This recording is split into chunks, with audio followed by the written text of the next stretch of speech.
Welcome, sweet students. Let's start our new topic, attitude. Social psychologists often refer attitude as people's evaluation of almost any aspect of the world.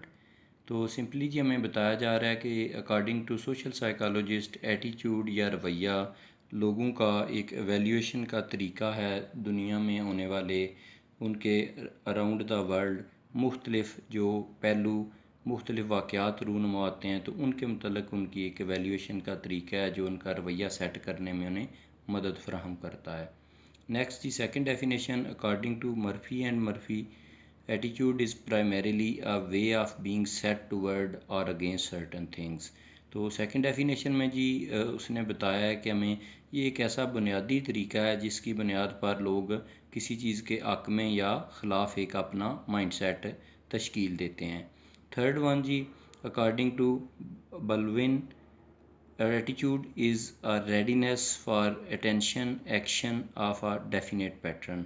तो इसमें जी एक अलग नुक्ता नज़र उन्होंने attitude के मतलब बताया है कि रवैया एक ऐसी चीज़ है जो किसी भी पर्टिकुलर चीज़ की तरफ मुतवज्जो होने के बुनियाद पर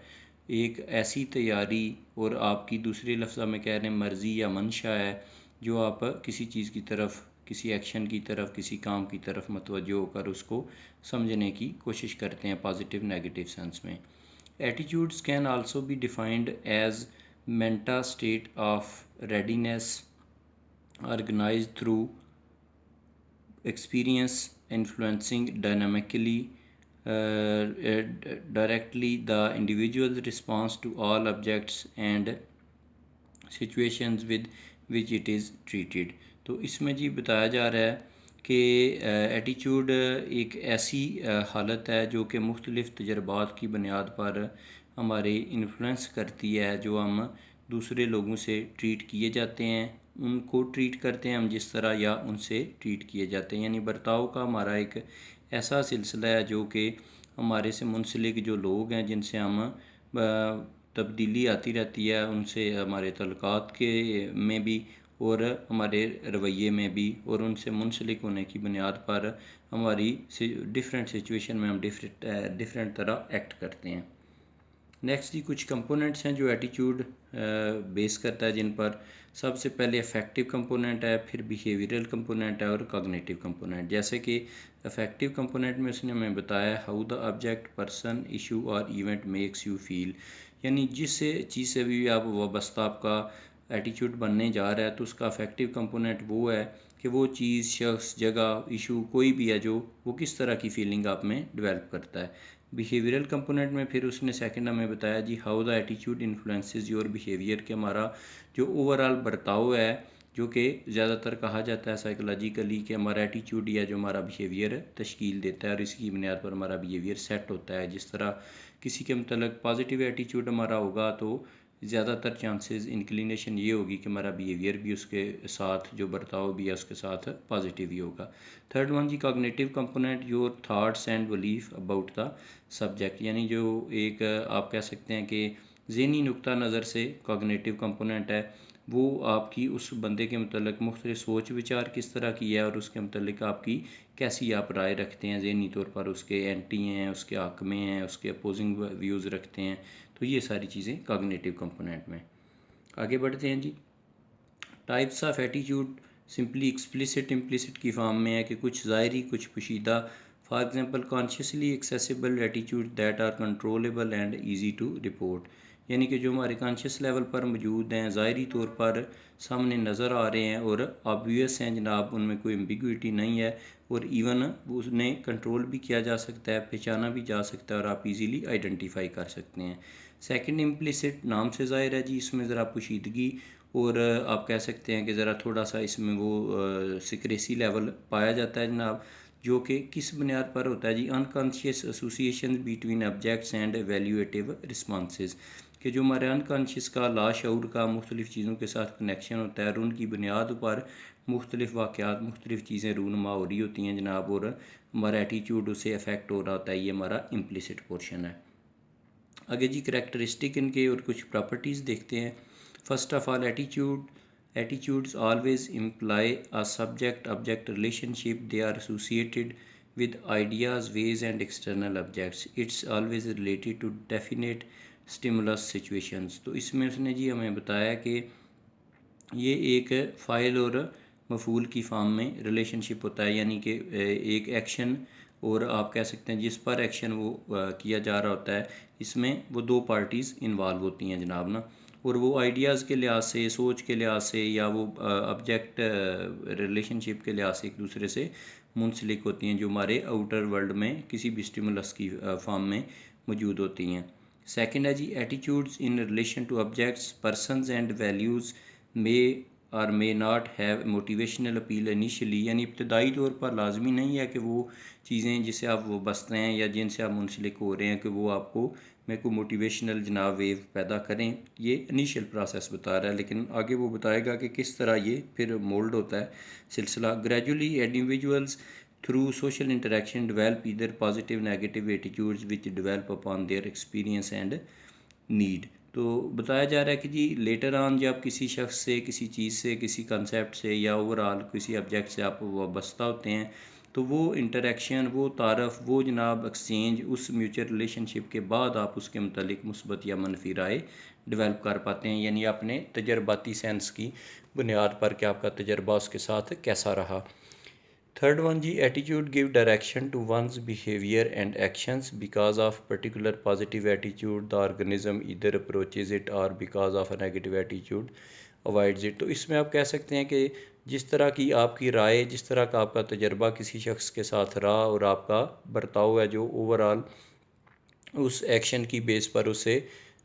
तश्कील पाया, तो आप उसके रिज़ल्ट की बुनियाद पर अगर वो एटीट्यूड पॉजिटिव जनाब आपके लिए साबित हो रहा है, तो आप उसको दोबारा अप्रोच करेंगे जनाब, और आप उसको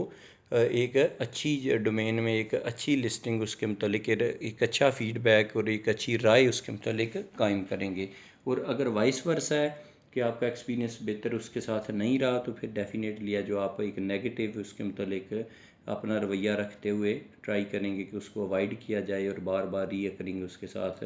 इस तरह की किसी नेगेटिविटी की या आपके तल्ख तजर्बात अगर पहले साबित हो चुके हैं, तो वो दोबारा से एपिसोड आपकी रिपीट ना हो पाए। नेक्स्ट ही बताया जा रहा है हमें fourth point, attitudes are coloured with motivational and evaluative characteristics. A favourable attitude is considered as having some positive values, while negative attitude is looking upon a having unpleasant and negative implications. तो definitely पिछले point से ये भी मुंसलिक point है जी कि हम किस तरह वो मोटिवेशनली और वैल्यूएशन के करेक्टरिस्टिक उसके देखते हैं कि अगर तो कोई भी आपकी मर्ज़ी मंशा के तहत जनाब उस एटीट्यूड का रिज़ल्ट निकला है जो हमारे लिए फ्रूटफुल है, हमारे लिए बेहतर है, तो तब जाकर हम उसको एक पॉजिटिविटी की इंडीवर में लेकर उसको इम्प्लेस करेंगे। और अगर उसका नेगेटिव जनाब कोई सर्कमस्टांसिस के लिहाज से उसका जो ओवरऑल एंड रिज़ल्ट निकला है, तो फिर उसको नेगेटिव और एक नाखुशगवारी की सेंस में ले जाकर हम उस चीज़ उस तजर्बा से अपने जो मुख्तलिफ कंक्लूजन्स हैं वो ड्रा करेंगे।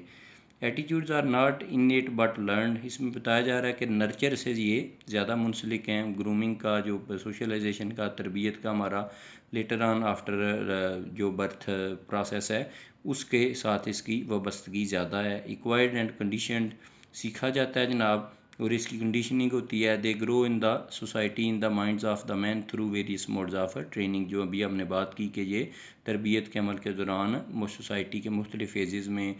जो चाइल्ड डेवलपमेंट है उसके दौरान, फिर एडल्ट डेवलपमेंट और मुख्तलिफ स्टेजेस में ये चीज़ें हमारी फर्म होती रहती हैं। सिक्स्थ वन है जी, attitude is never neutral, it can be either positive or negative, favourable or unfavourable, thus it's always coloured with some sort of emotions. एक तो उसने बताया जी कि जज्बाती वाबस्तगी ज़रूर पाई जाती है, और कुछ ना कुछ एटीट्यूड का रिज़ल्ट आपका रवैया वो पॉजिटिव या नेगेटिव फॉर्म में, बेशक इंटेंसिटी वाइज इतना हैवी ना भी हो, लेकिन कुछ ना कुछ उसमें कुछ अच्छी फीलिंग या बुरी फीलिंग, प्लेजेंट अनप्लेजेंट की फॉर्म में, पॉजिटिव नेगेटिव फॉर्म की में पाई ज़रूर जाती है जनाब ना। Attitudes have affective properties of varying degree. They are linked with the feelings and emotions like pleasant, unpleasant, fear और लव। तो ज़ाहिर है वो जब इमोशंस की बात की जा रही है तो उसमें वो वेरिएशन तो फिर डेफिनेटली आएगी जनाब। और वो एहसासात और इमोशन के हवाले से बता रहा है कि वो किस तरह उसमें इंटेंसीफाई ये चीज़ें होती रहती हैं और इसमें वेरिएशन आती रहती है। और ये यानी कि ये कोई ऐसा फिक्स्ड और ऐसा कोई आप कह सकते हैं अनचेंजेबल चीज़ नहीं है, बल्कि with the passage of time इसमें amendment through interaction through different experiences और वैरायटी ऑफ एक्सपीरियंसेस के लिहाज से रूनुमा होती रहती है। Attitudes are more less enduring organisations enduring state of readiness. Thus, attitudes once formed are relatively stable, consistent and permanent and can be normally predicted. तो यहाँ ये दूसरे पॉइंट को थोड़ा सा निगेट करके आप कह सकते हैं कि एक ये चीज़ उसमें पाई जा रही है, लेकिन उसमें में वर्ड यूज़ किया जा रहा है रिलेटिवली का, यानी कि इसमें कमी बेशी मौजूद है कि ओवरऑल एक मुश्किल अंदाज से जब आपकी बार बार किसी चीज़ के मतलब एक ही राय वो कायम हो रही है, एक ही तजर्बात आ रहे हैं, वो पॉजिटिव आ रहे हैं या नेगेटिव, तो तब उसमें स्टेबिलिटी आने का चांस ज़्यादा। यानी ये वो स्टेजेस हैं जो ज़रा एंड की स्टेजेस हैं जिसमें आप काफ़ी हद तक आपका एक बंदे के साथ, एक किसी ऑब्जेक्ट के साथ, किसी ऑर्गेनाइजेशन के साथ, किसी भी आप कह सकते हैं वो कोई इसमें ऑब्जेक्ट आपका हो सकता है जो कि आपसे वाबस्ता हो, तो आपकी राय उसके मतलब अगर स्टेबिलिटी का पहलू आ रहा है उसमें, तो डेफिनेटली इट मीन्स कि हमारा एक्सपीरियंस भी बार बार उसके साथ इंटरेक्शन बेस या किसी एक्सचेंज बेस रूनुमा हो रहा है। नाइन्थ वन जी, इसमें देखते हैं हम, attitudes can be change depending upon the circumstances experiences and information through various process of communication through direct interaction. तो इसमें अगेन वही बात वो जो सेवन्थ पॉइंट वाली आ गई और एट्थ पॉइंट से थोड़ी अलग, कि इसमें चेंजेस भी हैं जो रूनमा लातो वाक़यात के साथ होती रहती हैं, तजर्बात के साथ और इंफॉर्मेशन के साथ इसमें कमी बेशी पॉजिटिव नेगेटिव अंदाज में होती रहती है। और लाजमी नहीं है कि एक शख्स के मतलब या किसी एक फिनोमेना के रिलेटेड हमारा जो एक एटीट्यूड बन चुका हुआ है वो सारी ज़िंदगी चेंज ना हो पाए। उसमें काफ़ी हद तक पॉसिबिलिटी होती है कि कुछ तजर्बात की सेंस में, कुछ इन्फॉर्मेशन की सेंस में उसमें कुछ बेहतरी आ जाए या मज़ीद वो ज़्यादा बेटर सेंस में चेंज हो जाए। आगे जी कुछ फंक्शंस बताए जा रहे हैं। First of all adjustment function है, the holding of a particular attitude leads to reward और द अवॉइडेंस ऑफ पनिशमेंट। तो इसमें बता रहे हैं कि एक एटीट्यूड है जो किस तरह किसी भी चीज़ के मतलब आपका मुफीद सेंस में या आप कह सकें वो फ़ायदे के लालच में या वो सज़ा से डरने के लिहाज से वो तश्कील पाता है। It is utilitarian instrumental function of attitude which motivates a person to adjust with the environment to gain social approval and support of family, friends and neighbours. तो ये आप कह सकते हैं कि एक रोज़मर्रा की ज़िंदगी में सर्वाइवल और एक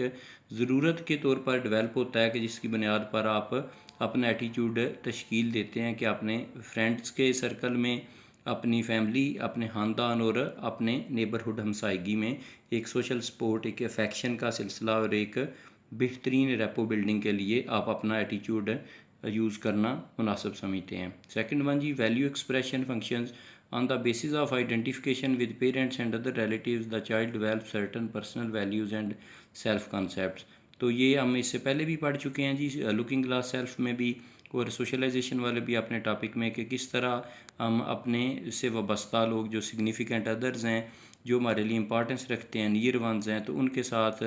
इंटरेक्ट करके, उनके साथ रिलेशनशिप डेवलप करके किस तरह हम अपनी ज़ात को भी परख पाते हैं और उसके साथ अपनी सेल्फ़ इस्टीम को किस तरह इन्हेंस करके पॉजिटिवली या नेगेटिवली उसमें चेंजेस आती हैं। These values are integrated with the form of different attitudes helps in expressing these values. तो ये जो वैल्यू इन तमाम हमारे क्लोज वन के साथ इंटरेक्शन के बाद डेवलप होती हैं, ये हमें मुख्तलिफ़ तरह के जज्बात के इज़हार में हेल्पफुल होती हैं। The individual gets satisfaction by expression of attitudes appropriate to his personal values. तो जो वैल्यू सिस्टम वो हमारा प्रोसेस कल्चर लर्निंग के लिहाज से और ट्रेनिंग के लिहाज से हमारी सोशलाइजेशन के प्रोसेस में डेवलप हो पाता है, तो वो हमें फिर सेटिस्फाई अपने आप को करने के लिए उसकी प्रैक्टिस है जो सूदमंद साबित होती है जी। Knowledge function, this is based on the need to understand, make sense and give adequate structure to the universe. Attitudes have a cognition function in the sense that they help in understanding these things properly for sake of quick adjustment. तो यहाँ पर जी उसने बताया जा रहा है कि ये हमें हेल्पफुल होता है कि हम डिफरेंट जो अपनी दुनिया के मतलब ये जो यूनिवर्स जिसे हम वाबस्ता होते हैं कि उनकी एक बेटर सेंस और उनके मतलब एक बेहतर जानकारी हासिल कर पाएँ। और दूसरा इसका एक जो ज़हनी फंक्शन है वो क्या हो सकता है जी, कि ये एक हमारी सेंस डेवलप कर पाता है कि जो हम अपने माशरे में अपनी सोसाइटी कम्युनिटी और अपने वाबस्ता ग्रुप के साथ प्रॉपर अंदाज से एडजस्ट होकर सर्वाइव कर पाएँ। फोर्थ वन जी, ego defensive function. It provides protection against the knowledge and acceptance of basic unpleasant truths about diseases, death, weakness, insecurity, frustration, unemployment, illness and various other harsh realities of life. तो अब ego defensive function जैसे जी नाम से ज़ाहिर है कि इसमें अब जो हमारी एक सेल्फ़ प्रोटेक्शन होती है जनाब, डिफरेंट फेलियर्स की फॉर्म में आप कह लें, किसी डिज़ीज़ की फॉर्म में, कोई हमारा ऐसी कह लें कि पर्सनैलिटी फ़्लॉ है उसकी फॉर्म में, जिस तरह सोशली उसने बताया अनएम्प्लॉयमेंट है। तो उस बुनियाद पर फिर किस तरह हम एक डिफेंस मेकानिज़म जनाब एटीट्यूड की बेस पर बनाते हैं, और वो इट डिपेंड्स कि वो रैशनल है आपका इरेशनल है, वो भी आपकी अपनी ज़ात, अपनी अप्रोच, आपकी ट्रेनिंग, आपके मेंटोर्स और आपके जो ओवरऑल पूरी आपके नशोनुमा के साथ साथ आपकी जो मॉरल ट्रेनिंग हुई है उस प्रोसेस के थ्रू होगा कि आप वो हकीकत को मानेंगे कुछ पॉइंट्स को मान कर। फिर लेकिन यह है कि माशरती तौर पर बाज़ दफ़ा अगर आप पॉजिटिव वे में भी चीज़ों को मान रहे हैं तो आप पे हार्श क्रिटिसिज्म है ना जो बहुत ज़्यादा बढ़ जाती है। तो फिर कंपैरेटिवली बाज़ दफ़ा सेल्फ़ डिफेंस मेकानिज़म में आप कुछ ऐसी चीज़ें जो आपको आप कह सकते हैं कि सर्वाइवल के लिए माशरे में सामने लाकर लोगों को ब्लॉक करने के लिए, चूँकि बार बार अगर आप पर हार्श क्रिटिसिज्म का एक लेवल बढ़ता जाएगा तो तब भी वो आपकी सेल्फ़ के लिए और आपके अपने कॉन्फिडेंस लेवल के लिए और आपकी फ़िज़िकल साइकोलॉजिकल हेल्थ के लिए मुनासिब नहीं है, बल्कि वो हार्मफुल साबित होती है। Attitude formation. Learning attitude by association. Students often develop a liking for a particular subject because of the teacher, because the positives qualities of a teacher gets linked to the subject and ultimately results in linking of the subject. Hence positive attitude is learned through positive association between teacher and student. इसमें मैं students आपके साथ अपनी एक example है जो career की वो पेश करना चाहूँगा। तो कायद-ए-आज़म यूनिवर्सिटी में हमारा ड्यूरिंग एमफिल है ना जो टफ़ेस्ट सब्जेक्ट में था ना, वन ऑफ़ द टफ़ेस्ट आप कह सकते हैं। तो उसके टीचर का वाक़यातन, ये बीइंग अ टीचर जस्ट आपसे एग्जांपल नहीं शेयर कर रहा, बल्कि वाक़यातन इसमें रियलिटी है कि वो टफ़ेस्ट सब्जेक्ट में लाइक करने के बावजूद है जो वो एज़ अ टीचर जो एफ़िलिएशन हमारी उन टीचर से या उनका वो एक अंदाज़ या उनका वो रिस्पेक्ट देने का या हमारी इंटेग्रिटी को वो आप कह सकते हैं कि स्टेबल रखने का और एक शानदार अंदाज में प्रोफेशनल ट्रेंड किस्म के जनाब ना टीचर का रोल है जो वो निभाने की बुनियाद पर वो हमें सब्जेक्ट की भी जो कम्प्लेक्सिटी है या टफनेस है वो फील नहीं हुआ करती थी। तो ये डेफिनेटली जो एटीट्यूड है आपका, जो बंदा जिस चीज़ से वाबस्ता है उसमें वो बहुत ज़्यादा मैटर करता है। सेकंड है जी learning attitude by being reward punished. If any individual is praise for showing a particular attitude, chances are high that he or she will develop the attitude further. यानी आप किसी ऐसे बर्ताव की बुनियाद पर आपका कोई ऐसा रवैया आपका एटीट्यूड कि जो बड़ा तारीफ़ जिसकी की गई है, जिसका आपको फ़ायदा हुआ है, जिसका एंड रिज़ल्ट बेहतर निकला है, तो चांसेस बढ़ जाएंगे आप उसको कॉन्स्टेंटली ऑप्ट कर लेंगे या फिर उसको बार बार दोबारा से कोशिश करेंगे वो इम्प्लीमेंट करके वो ही पर्टिकुलर प्रेज़ और वो ही पर्टिकुलर अप्रिसिएशन हासिल की जाए। For example, if a child constantly falls ill because he or she eats junk food instead of proper meals, then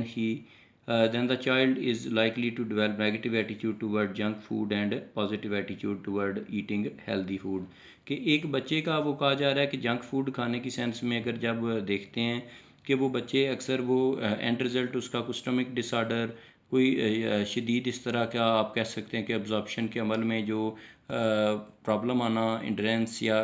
कोई डायरिया की फॉर्म में या कोई खुदा न खास्ता अगर उसको कोई हैवी ट्रीटमेंट लेना पड़ा है तो फिर वो डॉक्टर्स की और जनाब अपने पेरेंट्स की फैमिली की बार बार सर्जनश से इस चीज़ से डेफिनेटली इरिटेट होगा और उसमें इंक्लिनेशन पैदा होने की चांस बढ़ेगा कि अपना वो दर्द अपनी वो ज़लालत और अपनी वो जो सारी एम्बेरसमेंट है उसको वो ट्राई करेगा कि अपनी एटीट्यूड में चेंज लाने की, कि जंक फूड को अवॉइड टिल पॉसिबल एक्सटेंट तक किसी हेल्दी फूड के साथ उसको चेंज करते हुए और उसका मुतबादल हासिल करते हुए। नेक्स्ट है जी learning through modelling observing others. Often it is not through association or through reward and punishment that we learn attitudes, instead we learn them by observing others rewarded or punished for expressing thoughts or showing behavior of a particular kind towards the attitude object. For example, children may form a respectful attitude toward elders by observing that their parents show respect for elders and are appreciated for it. तो इसमें जी बताया जा रहा है कि overall हमारी learning की modelling दूसरों को देख कर, जिस तरह बड़ों का एहतराम हम देखें कि हमारे माँ बाप भी अगर अपने वालदैन के रिलेटेड बड़े टची हैं, बड़े रिस्पेक्टफुल अंदाज से उनसे मिलते हैं और ये चीज़ उनके लिए बड़ी अहमियत की हामिल है, तो बच्चे को ओवरऑल बोल के ना भी सिखाया जा रहा हो, तमाम नरेशन से ना निकाला जा रहा हो, वर्बली इसको बार बार ना, तो उसके सामने जो एक्ट हो रहे हैं वो अपनी ऑब्जर्वेशन बेस पर भी उस चीज़ को सीखते हुए ज़्यादा अच्छे तरीके से इंटरनलाइज कर सकता है। नेक्स्ट जी हमारे पास फोर्थ पॉइंट है लर्निंग एटीट्यूड थ्रू ग्रुप और cultural norms. Very often we learn attitude through the norms of our culture group. Over time these norms may became a part of our social cognition in the form of attitudes। तो इसमें बताया जा रहा है जी जो हमारा एक societal norms का एक स्ट्रक्चर है, नॉर्मेटिव स्ट्रक्चर है, नॉन मटीरियल एलिमेंट्स हैं जो हमारे कल्चर के, ये तमाम एटिकेट्स कोड ऑफ एथिक्स जो पूरे का पूरा हम सीखते हैं लाइफ में सर्वाइवल के लिए, तो ये भी हमारा एटीट्यूड डेवलप करने में एक बहुत अहम तरीन किरदार आप कह सकते हैं वो अदा करता है, क्योंकि ये दूसरे लफ्ज़ों में हमारे इंग्रेडिएंट्स ऑफ ट्रेनिंग और इंग्रेडिएंट्स ऑफ मेकिंग सेल्फ है जो अपना पार्ट प्ले कर रहे होते हैं। तो लिहाजा ग्रुप का ये जो एक आप कह सकते हैं कि एटिकेट्स या ग्रुप के ये असूल ज़वाबित हैं जो एक शख्स के ओवरऑल रवैये को और उसके पर्टिकुलर बर्ताव को, दोनों को, एटीट्यूड और बिहेवियर को इन्फ्लुएंस करने में अपना शानदार किरदार अदा करते हैं। और जिन कौमों में, जिन सकाफ़तों के अंदर ये चीज़ें बहुत अहमियत की हामिल, अदब एहतराम सारा, और ना सिर्फ अदब एहतराम विद इन सोसाइटी बल्कि आउट ऑफ सोसाइटी भी, बैनुल मज़ाहबी अगर हम बात कर लें या इसके अलावा हम मुख्तलिफ़ सकाफ़तों के माबैन बात कर लें, तो इन तमाम चीज़ों की इज़्ज़त करना, टॉलरेंस, पेशेंस लेवल सिखाया जाता है, तो डेफ़िनेटली वो कौम है जो ओवरऑल उसके बच्चे, उसके जवान, सारा उनमें ये इन चीज़ों की झलक मौजूद होती है जी। नेक्स्ट जी लास्ट पॉइंट हमारे पास learning through exposure to information. Many attitudes are learned in a social context but not necessarily in the physical presence of others. Today, with the huge amount of information that is being provided through various media, both positive and negative attitudes are being formed. तो इसमें बताया जा रहा है कि जी ये learning का जो सोशल कंटेक्स्ट है लाजमी नहीं है कि फ़िज़िकली कोई बंदा आपके सामने मौजूद है, यानी इसमें मीडिया का एक्सपोजर है जो उसको उजागर करने की ज़रूरत पर जोर दिया गया है कि किस तरह थ्रू मीडिया जो हम मुख्तलिफ़ चीज़ों के मतलब पॉजिटिव और नेगेटिव एटीट्यूड है जो वो अपना सेट कर पाते हैं। और इसमें में इवन पब्लिक ओपिनियन का, पॉलिटिकल हमारी सोच का, हमारी जो मजहबी सोच का, सोशली मुख्तलिफ़ चीज़ों के तरफ एटीट्यूड बिल्डिंग का एक बहुत बड़ा किरदार होता है जो मीडिया अपने मुख्तलिफ़ प्रोग्राम्स के ज़रिए, मुख्तलिफ़ एडवर्टिज़मेंट्स के ज़रिए, और आप कह सकते हैं कि इवन शोबिज़ इसमें अपना किरदार अदा करता है। मुख्तलिफ़ ड्रामाज, मूवीज़, डॉक्यूमेंट्रीज़ हैं जो हमारे एटीट्यूड को सेटल करने में अपना किरदार अदा करती हैं। लेकिन हमें ब्लाइंड फॉलोअर डियर्स किसी भी सूरत में नहीं होना चाहिए। जितना ही अहम, जितना ही कोई हमारे लिए काबिल एहतराम बंदा सामने हो, तो उसका एहतराम, उसकी इज़्ज़त अपनी जगह और करनी भी चाहिए हर एक की। लेकिन यह है कि जब हम परख की सलाहियत से आरी हो जाते हैं और ओवरऑल आज़ादाना तौर पर